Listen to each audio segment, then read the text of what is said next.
এখন চলেছি নতুন একটা ভিডিও নিতে। এই বছরে প্রথম 6 মাসে বাংলার কি কি সিনেমা বেশ ভালো ভালো, তোমাদের সিনেমার কয়েকটা নাম বলবো, কি কি সিনেমা রিলিজ করছে অবশ্যই তোমাদের বলে দেবো, তোমরা চোখ রাখো।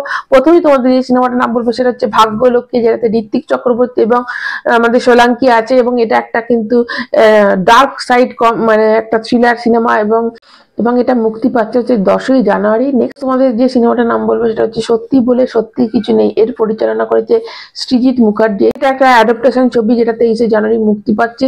এটা 12th অ্যাংরি ম্যান বা এক রুকি হুই ফ্যাসলা, এই সিনেমাটা থেকে, এই দুটো সিনেমা থেকে অ্যাডাপ্টেশন করা হচ্ছে, অফিসিয়ালি এটা বলে দেওয়া হয়েছে। নেক্সট তোমাদের যে 3 নম্বরের প্রশ্ন হচ্ছে বিনোদিনী। এটা একটা খুব বিশাল কিন্তু ব্যয়বহুল সিনেমা করা হচ্ছে, এখানে রুক্মিণীকে আমরা দেখতে পাবো নটি বিনোদিনীর চরিত্রে। নেক্সট তোমাদের যে সিনেমাটার নাম বলবো সেটা হচ্ছে পুরাতন বলে, যেটা সুমন ঘোষ দ্বারা পরিচালিত। 14 বছর বাদ কিন্তু এই সিনেমাটাতে শর্মিলা ঠাকুর আবার অভিনয় জগতে ফিরছেন, এর সাথে কিন্তু ঋতুপর্ণা সেনগুপ্ত আছে, যেটা 11ই এপ্রিল মুক্তি পাবে। তোমাদের যে সিনেমার নাম বলবো সেটা হচ্ছে দেবী চৌধুরানী।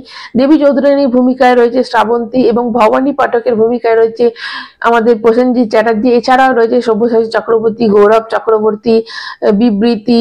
দর্শক তোমাদের যে দুটো সিরিজের নাম বলবো সেটা হচ্ছে, একটা হচ্ছে ফেলু বক্সি, যেটা সোহম মধুমিতা এরা দুজন অভিনয় করেছে, এবং 17ই জানুয়ারি কিন্তু এটা রিলিজ করবে।